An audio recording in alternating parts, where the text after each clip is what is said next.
Abrindo a prova, então. Gosto muito de privilegiar quem chega na hora. Boa noite a todos.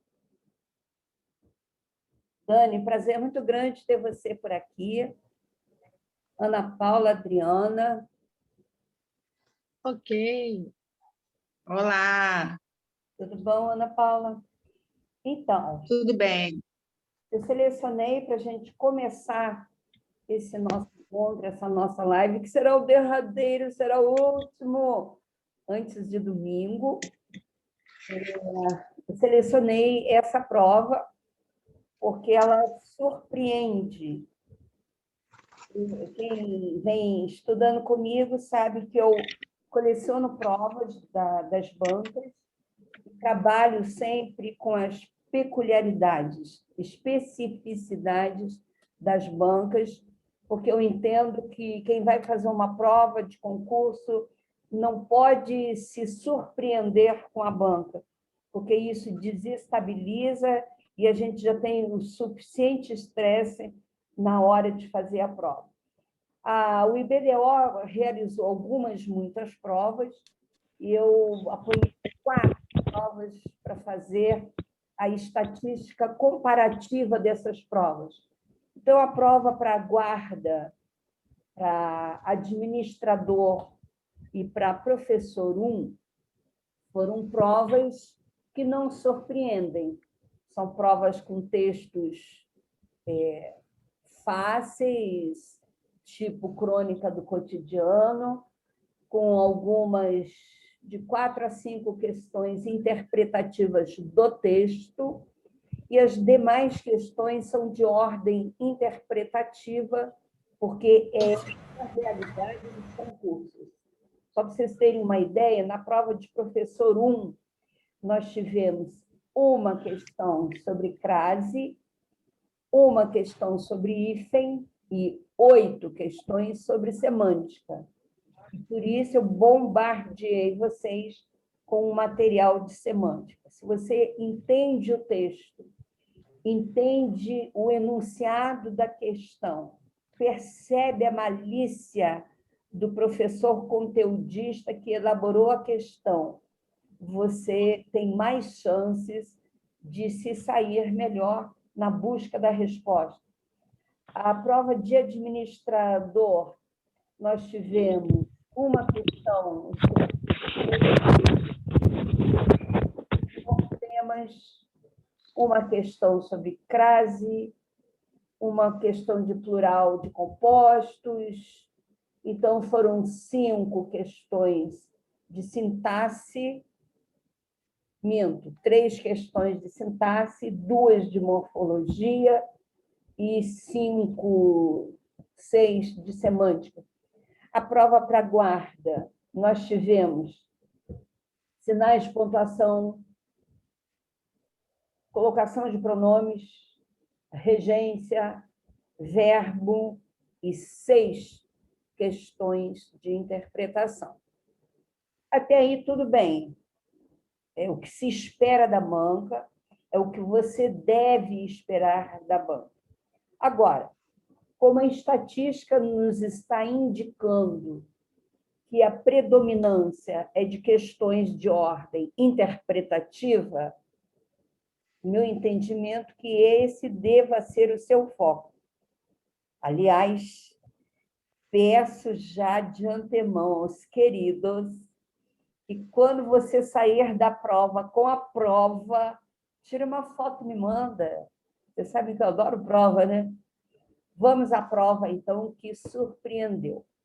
A banca tem liberdade, direito de agir assim. Ela pega o mesmo conteúdo e replica para os variados cargos, tá certo? Então, o IBDO pegou o texto e compartilhou o texto e questões com alguns segmentos, alguns cargos, e eu peguei a prova de estudos sociais e a prova para veterinário. Por que essa prova me chamou a atenção? Porque ela destoa, ela está fora da prática costumeira da banca. Por exemplo, e vamos ao que mais chama atenção, o texto. Esse é um texto. Alguém que já fez a prova falou para mim, Jacira, que texto horroroso, que texto chato, que texto feio. Opa! Raimundo Corrêa é um clássico da literatura. Quem saiu do ensino médio conhece literatura, tá certo? Conhece literatura porque conteúdo, requisito do ensino médio. Quem fez Enem sabe que a prova de português é literatura. Então, esse é um conhecimento que a banca pressupõe que esteja ativo na memória de quem vai fazer a prova. Pode nem ser a realidade, mas esse é o julgamento que a banca faz. Então, vou ler com vocês o texto, esse clássico da literatura, cujo autor é Raimundo Corrêa. Característica desse autor, ele é parnasiano. Os parnasianos, eles lutaram bravamente para acabar com o ranço do romantismo. Então, é uma linguagem subjetiva, tá certo? Com muita licença poética ainda, mas sem os enfeites do romantismo. Esse é um panorama assim, generalista do parnasianismo. O texto diz assim: vai-se a primeira pomba despertada, vai-se outra mais outra. Enfim, dezenas de pombas vão-se dos pombais. Apenas raia sanguínea e fresca a madrugada. E à tarde, quando a rígida nortada sopra, aos pombais de novo elas, serenas, ruflando as asas, sacudindo as penas, voltam todas em bando e em revoada.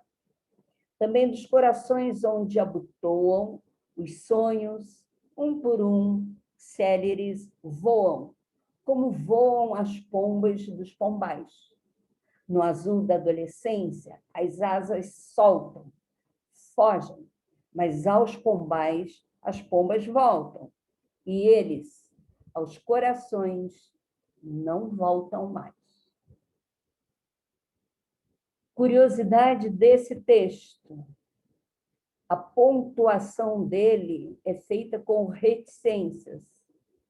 As reticências são um sinal de pontuação que tem um valor que beira a ironia, a intenção de não completar significados, intenção de representar significantes. Então, muito cuidado com reticências. Na verdade, as reticências significam que o seu texto não está completo ou que foi interrompido. Resta saber se bruscamente ou se está dentro de um processo de ausência de continuidade intencional dos autores da época. Hoje, modernamente, as reticências significam mais ironia ou um apelo à reflexão. Quer fazer o seu interlocutor pensar, não completa o seu texto, coloca reticências. Ok? Vamos para a primeira questão. Assinale a opção que não. A banca IBDE é uma banca boazinha, porque ela vem colocando nas questões o chamamento, o foco da questão, ela vem destacando com letras maiúsculas, com caixa alta, o que não é habitual das bancas.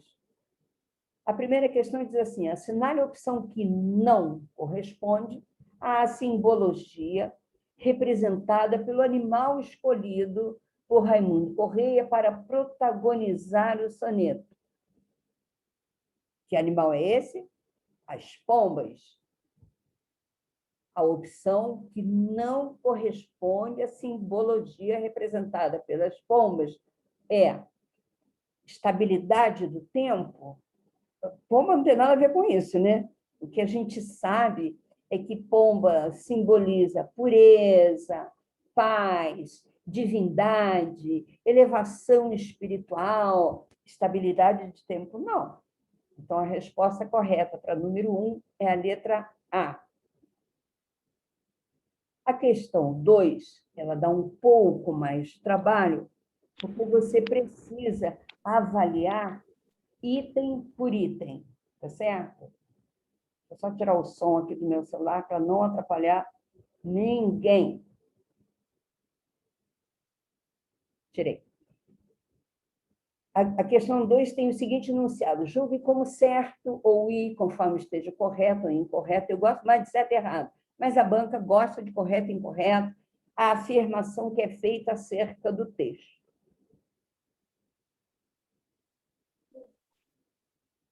Julgue como certo ou incerto, incorreto. Nas duas quadras, predomina a descrição. Ai, meu Deus, que quer dizer quadras. Soneto de 4 versos. Nas duas quadras, predomina a descrição. Tá certo. Tá certo. Vai descrevendo logo de início. Nos terceiros, terceiros, 3 versos. Nos terceiros, sobressai a comparação. Sim, também está correto, faz sentido. O soneto todo apresenta forte preocupação existencial? Certamente. Então, já temos 3 certos. O viés da escrita, as entrelinhas, a reflexão que se faz, o viés dessa escrita é otimista. É nada. É nada. Muito pelo contrário. Parnasianos de otimistas não têm nada, porque eles lutam contra o ranço do romantismo. Tá certo? Então, essa daí está errada. Apresenta-se uma diferença fundamental entre as pombas e os sonhos adolescentes. Apresenta-se uma diferença fundamental entre as pombas e os sonhos dos adolescentes. Certo? E a resposta correta, número 2, é a letra B de bola. Vamos para 3. Nos 2 primeiros versos da primeira estrofe, há uma figura de linguagem denominada. Vamos lá nos 2 primeiros versos, que a memória não dá para guardar tudo, né? Vai-se a primeira pomba despertada, vai-se outra pomba, mais outra pomba, mais outra pomba. Enfim, dezenas de pombas. No entanto, as palavras não se repetem, né? Pomba, pomba, pomba. Quando você não tem essa repetição, você está diante de uma figura chamada anáfora. Valor anafórico, atenção. O IBDO frequentemente vem cobrando esse conhecimento. Anáfora, catáfora. Anáfora é uma figura de linguagem que caracteriza pela elipse, ausência de um determinado... Meu Deus, já começou, minha filha. Tem um microfone aberto, por favor. A anáfora se caracteriza pela elipse, ausência de um determinado termo. Olha como é que eu fiz a leitura dos 1, 2, 3, 4 primeiros versos dessa quadra. Vai-se a primeira pomba despertada, vai-se outra pomba, mais outra pomba, mais outra pomba, mas a palavra pomba não se repete. No lugar dela, a gente tem, inclusive, reticências, tá certo? Então, e essa é a característica da figura de linguagem anáfora. Agora, o termo anafórico, ele se caracteriza pela substituição desses mesmos termos. Por exemplo, o autor poderia falar: lá se vai mais uma pomba, outra pomba, elas lá se vão. Esse elas passa a ser um pronome que retoma o que foi dito anteriormente, é uma estratégia comunicativa. Para você não repetir o mesmo termo, você usa um outro, geralmente pronome, representativo dos termos anteriores. Isso é anáfora. E a catáfora? A catáfora é o contrário. É uma forma de antecipar o que está por vir. Geralmente, a catáfora é representada pelos 2 pontos. Ok? Vamos para a questão de número 4. A presença da família na educação das crianças é fundamental. Saímos do texto. O termo destacado pode ser substituído sem alteração de significação, sem alteração de sentido, por, vou repetir, a presença da família na educação das crianças é fundamental. Esse fundamental pode ser substituído sem alteração de sentido por cardial, basal, constitucional ou essencial. Aqui começa o refresco, o refrigério. É a partir daqui que você começa a fazer pontos na questão de número 4, cuja resposta é a letra D de dado. Estamos na 5. Sinto muita frustração e tristeza quando assisto os noticiários que tratam de nosso Brasil. A expressão em destaque, quando, na frase, apresenta que valor? Adição, comparação, tempo ou oposição? Tempo, né? Quando, via de regra, quase sempre, geralmente, dá ideia de tempo. Por que não é sempre, Jacira? Porque pode ter uma variante, vai depender sempre do contexto em que essa palavra esteja inserida. É um advérbio de tempo, mas pode, em algum contexto, não funcionar como advérbio. Depende. Substantivos coletivos, estávamos indo tão bem. Essa é aquela questão que serve para que ninguém se sinta especialista em todos os assuntos. Essa é aquela questão que, se você não for professor de português, se você não trabalha com séries iniciais, se você não está em sala de aula, você vai errar. Substantivos coletivos são os que, em singular, designam um conjunto de seres. A alternativa que não está certa em relação a essa designação, o que está errado, então? Alcateia é de lobos. Se vara é de ovelhas, eu não sabia. Arquipélago é de ilhas. O molho é de chaves. Então, se a gente sabe todas, vamos por eliminação.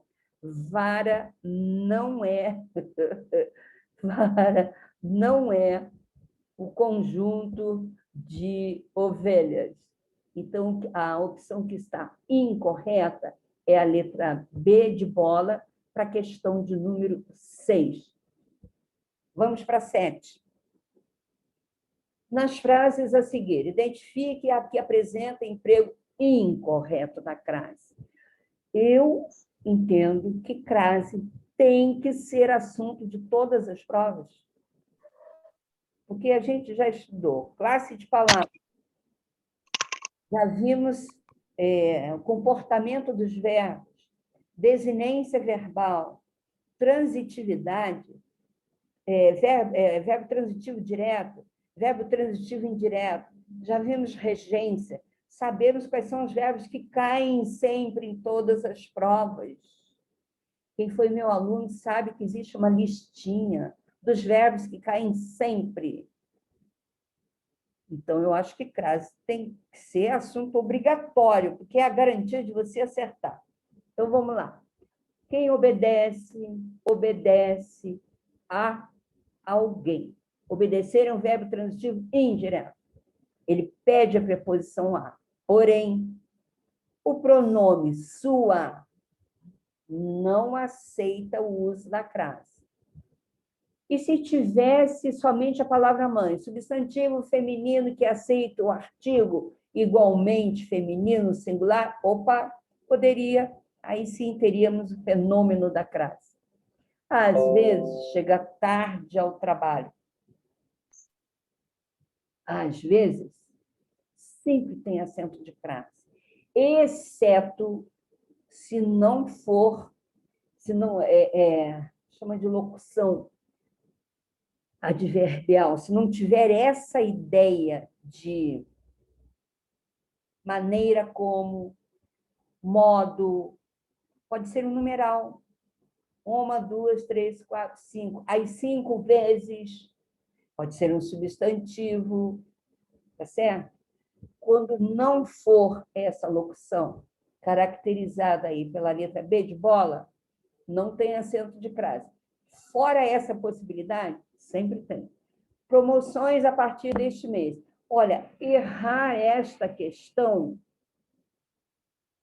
é pecado. É pecado. Mortal, mas é pecado. Por uma razão muito simples. Qual é o gênero de verbo? Verbo pode ser masculino, feminino, não sabemos. E porque não sabemos, e porque não temos a menor ideia do gênero do verbo, essa é a única razão para que não usemos o acento de crase. Porque entendamos o seguinte, qual é o que é o fenômeno da crase? Não é a presença de 2 As? Um A pertence ao verbo. Que verbo? Verbo transitivo indireto. Aqueles que pedem preposição. Então, promoções a. É maneira como as promoções se realizam. Uma locução adverbial. Então, verbal. Então, se você tem um A que pertence ao termo anterior, que é um verbo, para ter crase, você tem que ter o A seguinte. Diante da palavra partir, você não vai colocar um A. Então, aqui está a resposta incorreta da questão número 7, que é a solicitação, que é o que manda, o que pede o enunciado da questão. Deixa eu só fechar essa letra D aqui sobre crase. A confusão foi devido à falta de caráter. Opa, aqui tem crase mesmo, está certinho. Então, sem sombra de dúvidas, a letra C é a que está incorreta da questão de número 7. 8. A forma verbal está corretamente gravada em. Atenção, preste muito atenção. Ai, Jacira, eu acho assim que uma palavra com 2 acentos, meu Deus, isso só pode estar errado. Faz uma bolinha, deixa aí do lado e vamos para as demais. Eles contêm informação sobre o andamento do processo. Eles contêm informação. O erro aqui não está no verbo, está na palavra seguinte, que também deveria estar no plural. As frases em português precisam apresentar uma linearidade. Tem que ter uma linha. Começou no plural, sujeito no plural, verbo no plural, complemento no plural, ok? Então, a B está errada. A gente está procurando certo. Elas creem em tudo. Ué, mas esse acento no primeiro E de atos com letras repetidas caiu com a reforma ortográfica, isso não se usa mais. Está errado esse negócio aí, viu? Ele revê todo o conteúdo antes da prova. Se é rever, oxítono terminado em E, tem que ter acento. Se aqui não tem, está errado também. Por eliminação, traloas. Para a nossa região. É a forma verbal que está corretamente grafada. Doa a quem doer. Vamos para 9. Marca alternativa em que o pronome relativo que exerce a função de sujeito. E agora, quando que o pronome é relativo? Quando com ele exercemos uma relação de comparação. Assim, marca alternativa em que o pronome relativo que funciona como sujeito, ok? Isso é o que pede o enunciado. Dividimos o pão como bons amigos que éramos, como bons amigos os quais sempre fomos. O livro que está em cima da mesa é meu. Percebam que esse pronome que ocupa o lugar do substantivo livro. Qual é a função de livro? Não é sujeito? Então, aqui, o que exerce, sim, a função de sujeito. Se você está fazendo a sua prova com calma, tranquilidade, serenidade, difícil, né? Mas se você está se esforçando nesse sentido, está fazendo a análise dos termos, como o enunciado sugere, você vai eliminando as possibilidades de erro, tá certo? Olha o que diz o enunciado da questão 9. Marque a alternativa em que o pronome relativo que exerce a função de sujeito. Muito simples. O que é o sujeito? Sujeito é o ser ou a coisa sobre a qual se diz algo. Ou, se for uma frase de ação, sujeito é o ser, animado ou não, que realiza, tá certo? Que realiza ativamente ou passivamente uma determinada ação. Então, o sujeito ele pode ser ativo, pode ser passivo em relação à ação, se o verbo for um verbo de ação. Então, o sujeito é a criatura ou a coisa que está intimamente relacionada com a ação. Isso é o sujeito. Então, nós estamos procurando, em uma, duas, três, em 4 frases, onde o pronome relativo que também exerce a função de sujeito. E encontramos isso na número 2. O livro que está em cima da mesa é meu. O livro em cima da mesa é meu. Então, o que está reforçando, tá certo? O sujeito livro. Numa análise mais profunda, poderíamos chamar de termo anafórico, porque ele está retomando a classe sintática do sujeito, o livro. Beleza? Resposta correta para a questão de número 9, a letra B de bola. 10. 10, se você acertou, acho que foi a 6, plural de... Não, 6, substantivos coletivos.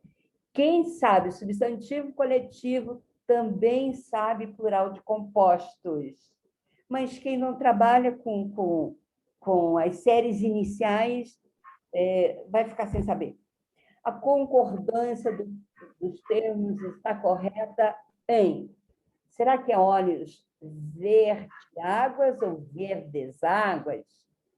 Paredes verde-abacates ou verdes-abacates? Calças verde escuras ou verdes escuras.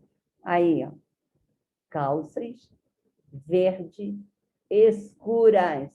Mas não é que a letra C está certa? Vou até dar um stop. Então, essa era a nossa proposta de estar vendo com vocês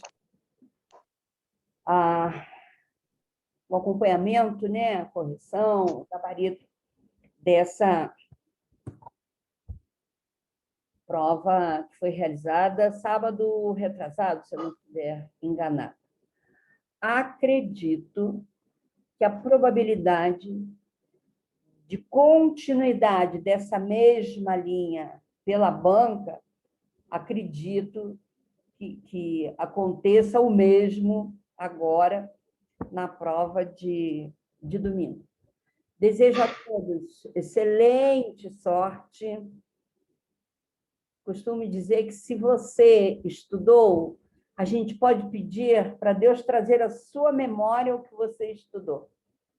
Tá certo? Desejo boa sorte, boa prova a todos. Obrigada, Jacira. Sem lembrar de pegar a prova, pá, tira uma foto, manda para a professora Jacira e a gente comenta nas aulas. Professora, Oi, rapidinho. O grupo lá vai estar aberto. Eu estou precisando de uma ajudinha, sabe? Porque o Seduc é outra turma. A professora está jogando o link, mas eu não estou conseguindo acessar, porque o link que ela está jogando não é igual ao seu. Eu não consigo entrar de jeito nenhum. Não Nem abre eu. nada. Me fala qual é o grupo. Eu falei que com você ela. está, qual é o grupo que eu vou entrar lá? Professora, eu acho que era o seu, não é? O Seduc 1. Só que é outra professora que está dando aula. Ok, eu vou entrar lá, a gente está gravando essa live. Eu vou entrar lá e converso com vocês já. Desculpa. Tá bom? Perdão, Não, imagina. A gente vai estar junto no Seduc segunda-feira. Beijos. Obrigada. Eu também, aconteceu comigo ontem também. O meu também aconteceu comigo.